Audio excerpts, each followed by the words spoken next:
नमस्कार दोस्तों, स्वागत है आपका अपना ही यूट्यूब चैनल टुडे एग्जाम पर।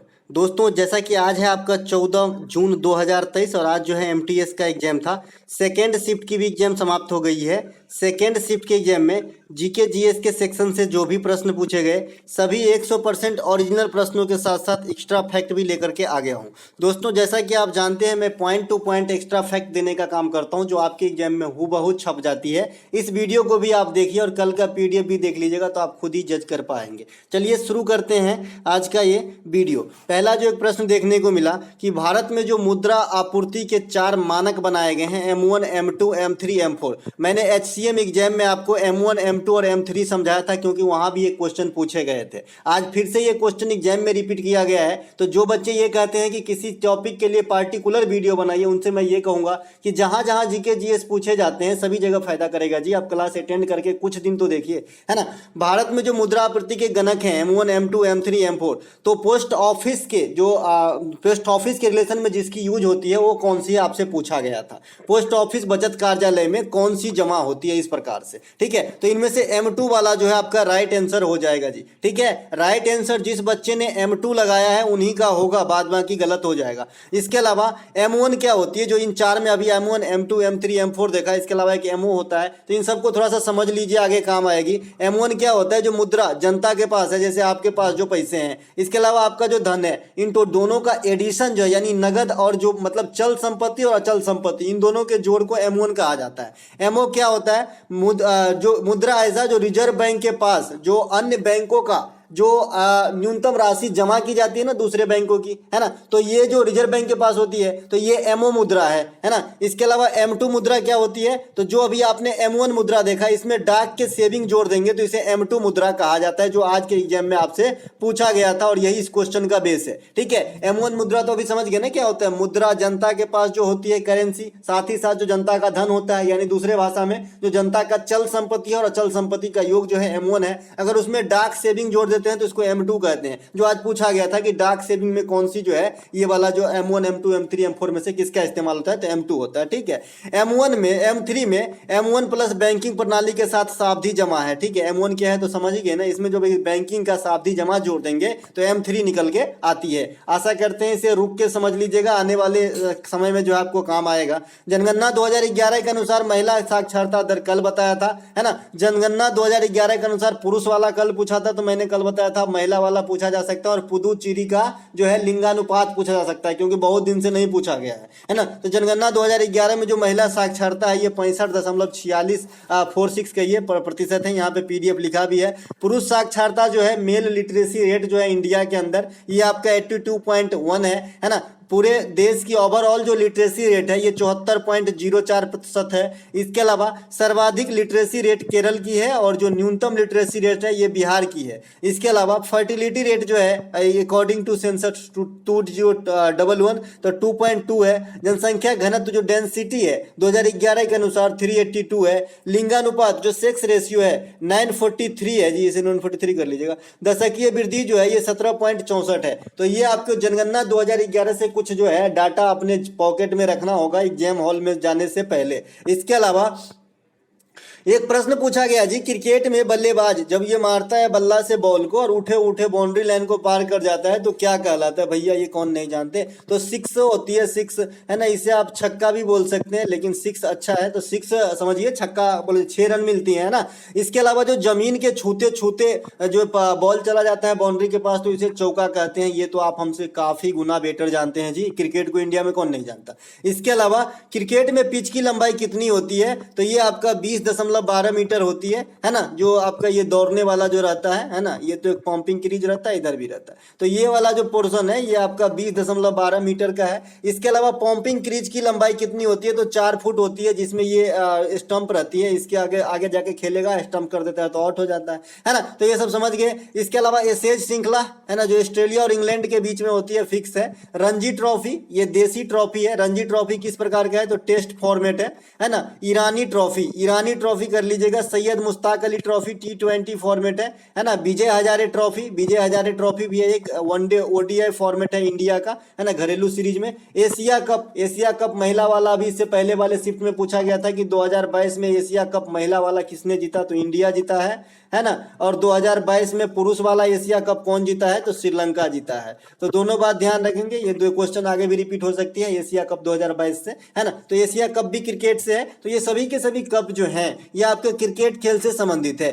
चंद्रगुप्त मौर्य की दक्षिणतम सीमा क्या थी। अब सीमा की बात हो रही है, मतलब उनके क्षेत्रीय विस्तार में जो सौदर्न मोस्ट पार्ट था वो क्या था। तो देखिए चंद्रगुप्त द्वितीय की जो दक्षिणतम सीमा थी, ये इनकी जो है साम्राज्य है ये दक्षिण में कर्नाटक तक फैला हुआ था, दक्षिण में कर्नाटक तक फैला हुआ था। चंद्रगुप्त मौर्य जो है 345 ईस्वी में जन्म लिए थे भैया, और इनकी जो मृत्यु होती है 298 ईसा पूर्व होती है, 45 और 247 लगभग 47-48 वर्ष की उम्र में जो है इनकी जो है मृत्यु हो गई थी। चंद्रगुप्त मौर्य जो है धनानंद को हराकर जो नंद वंश से थे, नंद वंश के अंतिम शासक धनानंद है और प्रथम शासक महापद्म नंद है नंद वंश के। तो इसी नंद वंशीय धनानंद को हरा के मौर्य वंश की स्थापना चाणक्य के सहायता से किया था। देखिए एक कहावत है कि अच्छा आदमी ज्यादा दिन तक नहीं जीते हैं, यही देखिए चंद्रगुप्त मौर्य भी अच्छे शासकों और अच्छे जो है राजा और अच्छे आदमी में गिनती होते हैं इनकी, है ना। तो देखिए ये भी बहुत कम दिन तक जो है जीवित रहे, विवेकानंद साहब को देख लीजिए बहुत कम दिन तक जीवित रहे हैं, है ना। तो ये भी कहा गया है, तो ये भी कहा कहीं ना कहीं सत्य तो है जी, है ना। इसके अलावा चंद्रगुप्त मौर्य की जो पूर्वी सीमा थी ये बंगाल तक फैला हुआ था, पूर्वी सीमा, पश्चिमी सीमा सौराष्ट्र गुजरात के साइड में, इसके अलावा कर्नाटक दक्षिण में, और हिंदू कुश पर्वत जो है ये उत्तर की सीमा जो है हिंदू कुश पर्वत तक जो है इनके साम्राज्य की फैला होता। ये हिंदू कुश पर्वत कहाँ पे है ना, भारत के किस दिशा में हो जाएंगे, उत्तर तो यहाँ पे मैं लिखा ही हूँ, लेकिन उत्तर के साथ साथ पश्चिम लगाना है कि दक्षिण लगाना है ये जरूर मुझे बताइएगा कमेंट करके कि उत्तर पूर्व में होगा कि उत्तर पश्चिम में होगा ये हिंदू कुश पर्वत भारत के रिलेशन में, ठीक है। देखते हैं आपकी जो है मैप पे कितनी पकड़ है। इसके अलावा मेगास्थनीज चंद्रगुप्त मौर्य के दरबार में आए थे जी, जिन्होंने इंडिका नामक पुस्तक लिखे थे, ठीक है। तो ये बात भी ध्यान रखना है। एक प्रश्न आपसे पूछा गया है कि जो बिगेनर होता है, जो सिरका होता है, बिगेनर होता है, इसमें कौन सा अम्ल पाया जाता है। तो दोस्तों बिगेनर में जो है एसिटिक एसिड पाया जाता है। ये बहुत ही पुरानी क्वेश्चन और बहुत ही इजी क्वेश्चन है। एसिटिक एसिड का हम लोग इस्तेमाल जो है विनेगर के रूप में खाने के लिए कर लेते हैं। जैसे जो भी चाइनीज आइटम आप जाके खाते हैं स्टॉल पे, है ना, मंचूरियन, ये जो भी चाइनीज स्टॉल सब है, चाउमीन वगैरह, तो इसमें टेस्ट को बढ़ाने के लिए ना इसका इस्तेमाल किया जाता है। और आप देखेंगे होंगे कि जो चाइनीज बनाने के लिए बरका टाके ये लोहिया रहता है टीना वाला, और इसमें आग पकड़ लेता है, तो जब ये विनेगर डालता है तब ये आग पकड़ता है। तो यही विनेगर है, वो बोतल में रखा रहता है ना। इसके अलावा एसिटिक एसिड का सूत्र क्या होता है, CH3COOH होता है, इसे भी ध्यान रखेंगे। नींबू में कौन सा एसिड होता है, तो सिट्रिक एसिड होता है। सभी प्रकार के सिट्रस फल अगर ले लेंगे तो ओवरऑल तो इसमें विटामिन सी हो जाती है, तो ये बात भी ध्यान रखेंगे। सिट्रस फल मतलब खट्टा फल, आंवला, नींबू वगैरह भी विटामिन सी की स्रोत है। इसके अलावा पार्टिकुलर नींबू में अम्ल पूछेगा तो सिट्रिक अम्ल होगा। सेब में पार्टिकुलर अम्ल पूछेगा तो मैलिक अम्ल होगा, है ना। दूध में अगर आपसे पार्टिकुलर अम्ल पूछता है तो लैक्टिक अम्ल होता है ना। तो ये सब बात को आपको ध्यान रखना। वैसे मैंने आपको बता रखा है कि लैक्टो शब्द ही दूध से जुड़ा हुआ रूट वर्ड है। जैसे लैक्टिक अम्ल दूध में लैक्टोबैसिलस जीवाणु होता है जिसके कारण दही जमती है, लैक्टोमीटर से दूध को मापते हैं, है ना। तो ये सब जो है लैक्टो शब्द दूध की रूट वर्ड है, फिर से याद दिला दिया, है ना। चींटी और बिच्छू के डंक में जो है जी ये फॉर्मिक एसिड पाया जाता है ना। तो ये बात भी ध्यान रखेंगे, है ना। इसके अलावा एक प्रश्न पूछा गया था कि चींटी जैसे कीट में कौन से एक रासायनिक तत्व पाए जाते हैं जिसके गंध से अन्य जो उनके जाति के लोग हैं उनका पीछा कर, जैसे आपने चींटी को देखा होगा इस प्रकार से चलने लगता है जी, लाइन बना के चलेंगे एकदम, है ना। तो ये कैसे चलते हैं, तो ये गंध के अनुसार चलते हैं। इसमें फेरोमोन नाम का गंध पाया जाता है, ठीक है, फेरोमोन, इसी से ये चलता है जी। ये बात भी ध्यान रखें, याद आ गया तो बता दिया। अगला एक प्रश्न जो मैंने कल ही बताया था आपको, गुलाबो सपेरा का नृत्य किसे कहा जाता है, तो ये भैया पीडीएफ, तो ये कलबेलिया नृत्य से संबंधित है जी। गुलाबो और सपेरा ये कहाँ का उपज है, तो राजस्थान का उपज है। गणगौर भी राजस्थान का है। इसी मौके पे घूमर नृत्य होता है जिसमें महिलाएं भाग लेती हैं, मीना समुदाय के महिलाएं। तेरह ताली, कलबेलिया, ये गुलाबो सपेरा हो गया, घूमर इन्हीं के मौके पे होता है। कठपुतली, चंग, ये सभी के सभी जो है राजस्थान से संबंधित जो है नृत्यों में से हैं, तो इन्हें भी ध्यान रखेंगे। एक बच्चे राजस्थान बताए, एक बच्चे तो कजरी बताए। तो अब बताइएगा मुझे कि क्या दोनों नृत्य आ गए थे, है ना। आ भी सकते हैं भाई, जब 3-3 किताब पूछा जा सकता है, 3-3 आर्टिकल पूछा जा सकता है, तो 2 नृत्य क्यों नहीं पूछे जा सकते। हम नृत्य कोई गुनाह थोड़ी ना किया है ना। तो कजरी भी पूछा गया है, कजरी भी बता रखे हैं जी। पहले जब मैंने यूपी का आपका चरकुला बताया था, याद कीजिए, रासलीला कजरी बताया था ना, तो चरकुला के साथ साथ ये भी याद रखेंगे कजरी भी जो है आपका उत्तर प्रदेश का है जी। उत्तर प्रदेश में अन्य जो लोक नृत्य है ये आपका रासलीला है। रासलीला में आपको जो है आश्चर्य नहीं लगना चाहिए, ये गुजरात के भी हैं और रासलीला मणिपुर के भी हैं। तो रासलीला गुजरात, मणिपुर और उत्तर प्रदेश ये तीनों जगह होती है जी, है ना। इसके अलावा रासलीला कजरी, चारकुला, ये नौटंकी, चैता, जद्दा, ये सभी के सभी उत्तर प्रदेश के जो है फोक डांस हैं। इसके अलावा उत्तर प्रदेश के जो फेस्टिवल हैं ये मकर संक्रांति, तो ये पार्टिकुलर सिर्फ उत्तर प्रदेश के नहीं है, ये उत्तर भारत में मनाए जाते हैं, ये बिहार में ही मनाए जाते हैं, है ना। इसके अलावा देव दिवाली, ये दिवाली के 14 दिनों के बाद होती है। फेज 10 एसएससी 2022 में ये क्वेश्चन पूछा गया था कि देव दिवाली दिवाली के कितने दिनों की बात होती है, तो 14 दिनों के बाद। और कहां पर होती है, तो बनारस उत्तर प्रदेश में होती है, जहां पे धामे के स्तूप है ना, जहां पे काशी विश्वनाथ मंदिर है ना। इसके अलावा खिचड़ी का त्योहार ये जो है ये भी आपका जो है उत्तर प्रदेश में इस नाम से जानते हैं जी, खिचड़ी, खिचड़ी, है ना। इसके अलावा सुआ, कर्मा, राउत नाचा, पंथी, झूमर, पंडवानी, ये सभी के सभी छत्तीसगढ़ से संबंधित में पंथी आपसे कल पूछा है, तो इसे भी ध्यान रखेंगे, सुआ और कर्मा को। इसके अलावा कोली, कोली जो है मैंने बताया था, कोली एक समुदाय है महाराष्ट्र के अंदर। जैसे अपने गांव घर में जो सहनी समुदाय होते हैं, यानी जो मछली का काम करते हैं, मछली पालने का या फिर मछली पकड़ने का, तो ऐसे ही कोली समुदाय होते हैं महाराष्ट्र में, तो इनका एक डांस होता है कोली डांस। इसके अलावा तमाशा, लावनी, लेझिम, ये सभी महाराष्ट्र से संबंधित है। शिवाजी उत्सव, गणपति उत्सव, ये भी महाराष्ट्र में। महाराष्ट्र में एलोरा, अजंता, एलिफेंटा की गुफा है। महाराष्ट्र में गेटवे ऑफ इंडिया है। महाराष्ट्र में महाबलेश्वर है। तो ये सभी महाराष्ट्र में जो है आपका जो है पर्यटक स्थल और जीके के फैक्ट है भाई। इसके अलावा कृष्णा नदी का उद्गम कहां से होती है, तो भैया अभी सब दिन बताते हैं कृष्णा नदी, महानदी और गोदावरी, इन तीनों नदी को हमेशा बताते हैं प्रायद्वीपीय भारत को रिलेट करके, ठीक है। कृष्णा नदी का उद्गम जो है ये महाराष्ट्र से पीडीएफ लिख लो, इसे पीडीएफ लिख लो। कृष्णा नदी की उद्गम जो है महाराष्ट्र के महाबलेश्वर जो है हिल स्टेशन, वहां से होती है। कृष्णा नदी प्रायद्वीपीय भारत की सेकंड जो है लार्जेस्ट जो है नदी है। तो पहला कौन है, तो पहला गोदावरी है। गोदावरी कहाँ गई, यहाँ गई। ये कहाँ से निकलती है, नासिक से निकलती है। नासिक के कहाँ से, त्रिमकेश्वर से, ठीक है। तो इसे गोदावरी को जो है प्रायद्वीपीय भारत का सॉरी दक्षिणी गंगा कहा जाता है, दक्षिणी गंगा कहा जाता है, तो इसे भी ध्यान रखेंगे। और गोदावरी को प्रायद्वीपीय भारत की सबसे बड़ी नदी भी कही जाती है। तो सबसे बड़ी हो गई प्रायद्वीपीय भारत की गोदावरी, दूसरा सबसे बड़ा हो गया कृष्णा और तीसरा सबसे बड़ा हो गया महानदी, ठीक है। तो ये बात भी ध्यान रखेंगे। अब ये कृष्णा नदी जो है ये कहाँ कहाँ से निकलती है, तो ये कहाँ कहाँ बहती है, तो भाई महाराष्ट्र से निकल के कर्नाटक जाती है, आंध्र प्रदेश होते हुए बंगाल के खाड़ी में समाती है। इसके अलावा बंगाल के खाड़ी में गिरने वाली नदियों को आपको नहीं भूलना है, एग्जामिनर भूल गया है, कल भी नहीं पूछा और आज भी नहीं पूछा, हो सकता है बिजी होंगे, लेकिन ये पूछेगा जरूर कि बंगाल की खाड़ी में कौन सी नदी गिरती है और अरब सागर में कौन सी नदी गिरती है। मैंने पहले भी बता रखा है, बंगाल के खाड़ी में 5-6 को ध्यान रखना है, इंपोर्टेंट वाली, है ना। स्वर्णरेखा, कृष्णा, कावेरी, महानदी, है ना, समगोका, गोदावरी, गंगा, इस प्रकार से आपको याद रखना है ना, जो आपके बंगाल के खाड़ी में गिरते हैं। बाद बाकी जो आपको है जैसे नर्मदा, ताप्ती, है ना, माही, ये सब अरब सागर ये नदी है। इसके अलावा जो आपका गांधी इरविन समझौता कब हुआ था, ये प्रश्न पूछा गया था एग्जैक्ट, खाली गांधी इरविन समझौता ही पूछा गया था, या फिर इसमें क्या बहस हुई थी ये पूछा गया था, या फिर ये किस राउंड टेबल के बाद हुआ था ये पूछा गया था। लेकिन गांधी इरविन का नाम आया जरूर है। तो आप लोग बताइएगा कि ये 100% क्वेश्चन क्या था जिनका एग्जाम था आज सेकेंड शिफ्ट में, तो यही था क्या एग्जैक्ट। तो ये 1931 में होती है गांधी इरविन समझौता। गांधी इरविन समझौता को दिल्ली समझौता के नाम से भी जाना जाता है, तो ये बात भी ध्यान रखेंगे।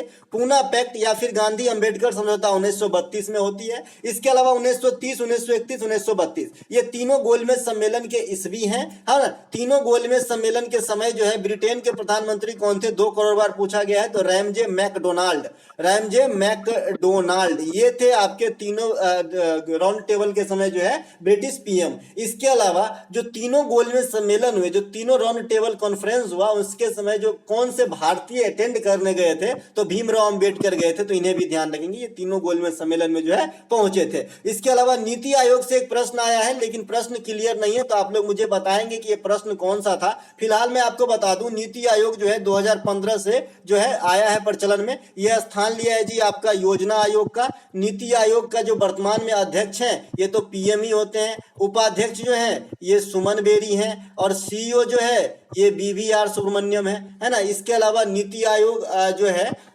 नीति आयोग जो है इसका फुल फॉर्म भी पूछा जा सकता है भाई, है ना। तो सब ध्यान रखेंगे। नीति आयोग के पहले अगर उपाध्यक्ष पूछा जाता है तो अरविंद पनघड़िया, पहले CEO तो सिंधु श्री खुल्लर, या फिर महिला CEO तो सिंधु श्री खुल्लर। इसके अलावा टोक्यो ओलंपिक 2020 में ब्रॉन्ज पदक कितने मिले थे भैया? 4। इससे पहले वाले शिफ्ट में सिल्वर पूछा था, तो यहीं पर ये सारा एक्स्ट्रा फैक्ट जो मैंने दिया था वहीं का ये कॉपी पेस्ट कर लिया हूँ सीधा, है ना। जो किया हूँ सो किया हूँ भैया, यहाँ टाइम बचाने का काम किया हूँ। अब यही चीज मैं दोबारा लिखता तो बहुत टाइम लगता है, इसीलिए क्या है जो मैंने पहले इसके सेम क्वेश्चन आ गया ना, उसमें सिल्वर पूछा था, इसमें ब्रॉन्ज पूछा था, तो पढ़ाने की तो यही फायदा है कि मैं सब कुछ बता देता हूँ। तो कुछ भी पूछेगा उस टॉपिक से दोबारा तो आपको जो है छूटने की संभावना नगण्य हो जाती है दोस्त, है ना। टोक्यो ओलंपिक में 7 पदक प्राप्त हुए थे। एक नीरज चोपड़ा के द्वारा गोल्ड भाला फेंके थे 57.88 मीटर। इस मीटर को जरूर याद रखिएगा, कई बार पूछा गया है। नीरज चोपड़ा के बारे में मैं उसमें भी बताया था कि डायमंड लीग 2022 के विजेता है और 2023 में भी जो है इनमें पदक प्राप्त किए डायमंड लीग के अंदर। रवि दहिया और मीराबाई चानू के द्वारा 2 रजत जीते गए, 4 ब्रॉन्ज जीते गए, जिसमें PV सिंधु का भी जो है एक आपका कंट्रीब्यूशन है। ओलंपिक की शुरुआत 1896 में ग्रीक के एथेंस से होती है। आगामी ओलंपिक 2024 ग्रीष्मकालीन होंगी। इसके अलावा ओलंपिक में भारत जो है 1900 ईस्वी से भाग ले रहे हैं, तो ये सभी बात ध्यान रखेंगे। इसके अलावा नीचे जो स्टैटिक्स जो जीके से आपसे क्वेश्चन पूछा जाता है इंडिया के रिलेशन में और ओलंपिक को रिलेट करके, ये क्वेश्चन है। भारत के लिए प्रथम व्यक्तिगत स्वर्ण अभिनव बिंद्रा 2008, व्यक्तिगत रजत राजवर्धन सिंह राठौर, व्यक्तिगत महिला कोई पदक जीती पहली बार कर्नो मल्लेश्वरी, ओलंपिक में लगातार 2 पदक PV सिंधु, भारत के प्रथम गोल्ड 1928 हॉकी। भारत में अब तक कितने हॉकी में प्राप्त किए हैं? 8। टोटल गोल्ड कितने हैं? 10। एगो अभिनव बिंद्रा और एगो नीरज चोपड़ा के द्वारा आपने देख लिया था, 8 2 10 को नहीं हो गया। ओलंपिक में व्यक्तिगत रूप से सबसे अधिक गोल्ड पदक जीतने वाला माइकल फ्लेक्स कहाँ के हैं? USA के। कितने जीते थे एक बार में? 8 गो। बाप रे बाप, इंडिया के पूरे हॉकी के 8 गो है, एक के ओलंपिक में जीत लिया 8 गो। इसके अलावा ब्रिटिश ईस्ट इंडिया कंपनी की गतिविधियों से संबंधित रेगुलेटिंग एक्ट कब पारित किया गया? तो भैया ये 1973 में किया गया था। 1957 में प्लासी का युद्ध होता है रॉबर्ट क्लाइवर बंगाल के नवाब के बीच। इसके अलावा 1909 में मॉर्ले मिंटो सुधार होता है, ये भी ध्यान रखना है। इससे पूछा जाता है कि सबसे पहले सांप्रदायिक चुनाव, सबसे पहले सांप्रदायिक मतदान या सांप्रदायिक चुनाव किस अधिनियम में लाया गया? तो मॉर्ले मिंटो सुधार अधिनियम 1909 में। एक पिट्स इंडिया एक्ट काफी बार पूछा जाता है जो 1784 में लागू हुआ था, पिट्स इंडिया एक्ट, तो इसे भी ध्यान आपको रखना है। इसके अलावा निम्नलिखित में से मानव द्वारा बनाया गया पहला खाद कौन सा? इस प्रकार से प्रश्न आया है, तो यूरिया है। ये इसका निर्माण बोल्हर ने किया था। यह एक नाइट्रोजनी उर्वरक है यूरिया। इसका सूत्र की बात करेंगे CH4N2O होता है ना। इसके अलावा जो आपका भोपाल में गैस त्रैसदी हुआ था, MIC methyl isocyanide gas leak हुआ था 1984 में, 2-3 दिसंबर 1984 को, तो उसमें जो है किस फैक्ट्री में आग लगी थी? ये क्वेश्चन रख लीजिए, आ जाएगी, क्योंकि यूरिया को अगर छुआ है तो इसको भी छुएगा। तो वो यूनियन कार्बाइड फैक्ट्री में आग लगा था, ठीक है। सॉरी, गैस रिसाव हुआ था, आग नहीं लगा था जी, गैस रिसाव हुआ था, बहुत से लोग मर गए थे। इसके अलावा निम्नलिखित में से कौन सी पुस्तक अरविंद अडिगा के द्वारा नहीं लिखा गया है? इस प्रकार के प्रश्न देखने को मिले हैं। तो अरविंद अडिगा के जो प्रमुख पुस्तक है ये आपका सिलेक्शन डे है। कौन सा है? सिलेक्शन डे है। द व्हाइट टाइगर है। इनके अलावा जो कोई पुस्तक होगा जैसे गॉड ऑफ स्मॉल थिंग अंधरुति राय, है ना, a suitable boy Vikram Seth, loss of inheritance Kiran Desai, तो इस प्रकार से कुछ भी हो सकता है, क्योंकि ये उस जमाने के राइटर हैं जिसकी मैंने अभी किताब का नाम लिया है। तो इसमें से कोई एक पुस्तक होगा और ये एक मतलब अरविंद अडिगा के कुछ पुस्तक होंगे 3, तो या फिर इनमें से कोई एक नहीं है, ऑप्शन हो जाएगा, है ना। तो जो भी होगा वो देखना पड़ेगा, लेकिन अरविंद अडिगा की जो पुस्तक है ये सिलेक्शन डे है, द व्हाइट टाइगर है। द व्हाइट टाइगर के लेके ही अरविंद अडिगा जो है राइटर से महाराइटर बन गए, क्योंकि इनको 2008 में मैन बुकर पुरस्कार दिया गया। अब ये मैन बुकर पुरस्कार क्या होता है? आपने 2 प्रकार का सुना होगा, एक अंतरराष्ट्रीय बुकर पुरस्कार और एक खाली बुकर पुरस्कार। तो खाली बुकर पुरस्कार ये ओल्ड पुरस्कार है बुकर का, इसका नया वर्जन है मैन बुकर पुरस्कार, या फिर इसे ही अंतरराष्ट्रीय बुकर पुरस्कार कहा जाता है, ठीक है। कंफ्यूजन दूर, है ना। तो ये जो अंतरराष्ट्रीय बुकर पुरस्कार है ये इंग्लिश के साथ साथ या इंग्लिश भाषा में किसी भी भाषाओं के पुस्तक के अनुवाद हेतु दिया जाता है। और ये जो मैन बुकर पुरस्कार है ये 2005 ईस्वी में शुरू किया गया था, ठीक है। तो ये बात भी ध्यान रखेंगे। और जो 2022 के लिए मैन बुकर पुरस्कार यानी अंतरराष्ट्रीय बुकर पुरस्कार दिया गया है ये आपका गीतांजलि श्री को रेत की समाधि पुस्तक के लिए दिया गया है, जो भारतीय ही राइटर है उत्तर प्रदेश के, तो इसे भी ध्यान रखेंगे। इसके अलावा जो बुकर पुरस्कार है ओरिजिनल वाला ये 2022 के लिए करुणा सेहान तिलका को दिया गया है जो श्रीलंका के हैं, और इनके किताब का नाम है द सेवन मून ऑफ माली अल्मेरा। ठीक है, तो इस प्रकार के लिए अगला एक प्रश्न पूछा गया था कि तमिलनाडु के मंदिर ऐरावतेश्वर का निर्माण किस वंश के राजा ने करवाया था? तो भैया ये चोल शासक ने करवाए थे। कौन करवाए थे? चोल वंश के राजाओं ने करवाए थे। अब आते हैं चोल वंश के राजा जो अलग से मंदिर बनवाए तंजौर में बृहदेश्वर मंदिर। तो इनका नाम है राजराज प्रथम। इसका डायरेक्ट नाम ही पूछते हैं, इनका नाम इस मंदिर को राजराजेश्वर मंदिर भी कह देते हैं इन्हीं के नाम पे। ठीक है, तो राजराजेश्वर मंदिर कहिए या बृहदेश्वर मंदिर कहिए या तंजौर का मंदिर कहिए, इसका निर्माण चोल शासक राजराज प्रथम ने करवाया था। देखिए कांची में एक कैलाशनाथ का मंदिर है जिसका निर्माण नरसिंह वर्मन सेकंड ने करवाया था। वहीं पर एक कांची का मंदिर एक कैलाश का मंदिर जो है आपका महाराष्ट्र में भी है, तो ये बनवाए थे जी राष्ट्रकूट शासक। ठीक है, तो दोनों बात ध्यान रखेंगे। एक प्रश्न यहां से पूछा गया है कि गिरफ्तारी और विरोध के संरक्षण किस आर्टिकल से संबंधित है? तो भैया आर्टिकल 20 और 22 ये दुइये गो आर्टिकल है जो आपको गिरफ्तारी या सजा आदि के मामले में छूट मैंने सब दिन बताते आया है। सजा आदि के मामले में छूट की बात जो है 20 और 22 में ही कही गई है। ये फंडामेंटल राइट के अंतर्गत आ गया है, और इससे पहले वाले शिफ्ट में भी हमने समझाया था। जहां पे आर्टिकल 51A पूछा गया था वहीं पे मैंने सारे आर्टिकल को समझा दिया था, क्योंकि मुझे पता है मौलिक कर्तव्य से क्वेश्चन पूछा है तो मौलिक अधिकार से भी आएगा। ठीक है, तो 20 और 22। तो भैया 20 में क्या है कि आपको जो मैं बता रखा हूं कि मोटे मोटे तौर पे समझिए कि मान लीजिए कि मैंने कोई क्राइम किया है, मुझे पुलिस पकड़ लिया है, तो खुद को प्रेशर नहीं मारेगा कि भाई तुम बोलो किया ही हो किया ही हो किया हो। उन्हें साबित करना होगा, मैं ना भी बोल सकता हूं, है ना। तो यानी खुद के क्राइम के लिए खुद को गवाही बनने से बचाव है आर्टिकल 20। आर्टिकल 22 जो है सजा आदि के मामले में छूट है, तो ये भी रिलेटिव है। तो आपके ऑप्शन में 22 दिया गया था और इस क्वेश्चन के लिए यही राइट आंसर करना होगा। ठीक है, इसके अलावा जो है किताब उल हिंद के लेखक कौन है ये भी पूछा गया है। तो भैया अल बरूनी है किताब उल हिंद के लेखक। इसी प्रकार से अगर ये पूछा है तो अब पूछेगा कि भारत का तोता किसे कहा जाता है, क्योंकि इन दोनों को एक के बाद पूछा जाता है। देखिए एग्जामिनर के पास ही मेरे ख्याल से एक डायरी होगा स्टैटिक्स जीके जीएस का कि भैया इस पन्ने से एक लिए हैं, 3 साल पहले लिए थे, अब इस पन्ना को उल्टा लो, इसमें से एगो डाल दो, है ना। तो मुझे ऐसा लगता है। ठीक है, तो किताब उल हिंद के लेखक अल बरूनी है। तो अब पूछेगा तूतिए हिंद किसे कहा जाता है। आप लोग मुझे कमेंट करेंगे भारत का तोता किसे कहा जाता है या तूतिए हिंद किसे कहा जाता है। अगला एक प्रश्न पूछा गया था, ए दिल है मुश्किल के गीत जो है चन्ना मेरे या, है ना। तो ये दिल है मुश्किल के गीत किसने गाया है? तो भैया ये अरिजीत सिंह गाया है ना। अरिजीत सिंह समझते हैं ना, अरिजीत सिंह को सभी का जो है सभी तो इनके दीवाने ही होते हैं। ये जो चन्ना मेरे या गीत है इसके गाने के रचयिता जो है प्रीतम है, तो ये बात भी ध्यान रखेंगे, प्रीतम बरकार का केस वाला। इसके अलावा गिरफ्तारी के जो समय बचत, अभी मैं यही चीज बताया हूं, इससे पहले भी बताया हूं कि जो आर्टिकल 22 ऑप्शन में दिया गया था यही राइट आंसर है। गिरफ्तारी के संबंधित बचाव हेतु किस अनुच्छेद में प्रयोग किया जाता है? आर्टिकल 22 आपका कहता है कि आपको जो है अगर गिरफ्तार कर लिए गए हैं तो अपने बचाव में सफाई देने से आपको वंचित नहीं किया जाएगा। जैसे अब समझाने पर चलिए, गिरफ्तारी से जैसे मैं गिरफ्तार हो गया तो मुझे बचाव के लिए क्या किसी लॉयर किसी वकील को हायर करना होगा ना, तो ये सब चीज से आपको वंचित नहीं किया जाएगा। और फिर अगर ये नहीं करते हैं, अगर आप फ्री वाला लेना चाहते हैं तो 39A में ये भी व्यवस्था है, समान विधिक एवं निःशुल्क न्याय की व्यवस्था करवाएगी सरकार आपके लिए जी। इसके अलावा अनुच्छेद 20 में जो है ये खुद को मजबूर नहीं किया जा सकता है किसी को जो है खुद की गवाही देने के लिए। तो दोस्तों ये थे आज के सेकेंड शिफ्ट में आए हुए वीडियो का एगो जोरदार गहन वाला एनालिसिस। अगर आपको अच्छा लगता है तो लाइक कर लीजिएगा। हम मिलेंगे अगले वीडियो में, तब तक के लिए जय हिंद दोस्तों।